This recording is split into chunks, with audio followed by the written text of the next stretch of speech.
السلام علیکم ناظرین۔ کیا ریاست کے اندر ریاست ہے؟ وزیر اعلیٰ گنڈاپور کے انکشافات۔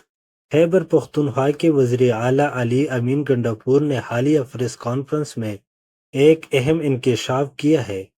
انہوں نے دعویٰ کیا کہ جب صوبائی پولیس نے دہشت گردوں کو گرفتار کیا تو انٹیلیجنس ایجنسیوں نے مداخلت کرتے ہوئے ان افراد کو اپنے لوگ قرار دے کر رہا کروایا۔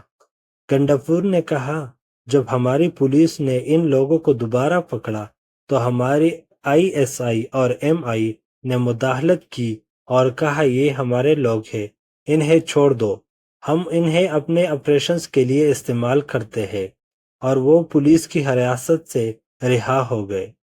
انہوں نے مزید کہا کہ اس طرح کی پالیسیاں عوام کے اعتماد کو مجروح کر رہی ہے اور حکومت اور عوام کے درمیان خلیج پیدا کر رہی ہے۔ یہ بیان ایک ایسے وقت میں آیا ہے جب پاکستان کو اندرونی اور بیرونی سطح پر دہشت گردی کے خلاف مؤثر اقدامات کرنے کی ضرورت ہے۔ گنڈاپور کے اس انکشاف نے ایک نئی بحث چھیڑ دی ہے کہ آیا ریاست کے اندر کوئی اور ریاست کام کر رہی ہے؟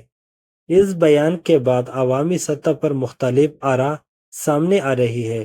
کچھ لوگ گنڈاپور کے اس اقدام کو سراہتے ہیں کہ انہوں نے کھل کر بات کی، جبکہ کچھ لوگ اسے اداروں کے درمیان اختلافات کا اشارہ سمجھتے ہیں۔ اب دیکھنا یہ ہے کہ وفاقی حکومت اور متعلقہ ادارے اس بیان پر کیا رد عمل دیتے ہیں اور کیا اس کے بعد کوئی عملی اقدامات کیے جاتے ہیں۔ اگر آپ کو یہ ویڈیو اچھی لگی، اس طرح اور ویڈیوز دیکھنے کے لیے میرا چینل سبسکرائب کریں، اس ویڈیو کو لائک کریں۔ اللہ حافظ۔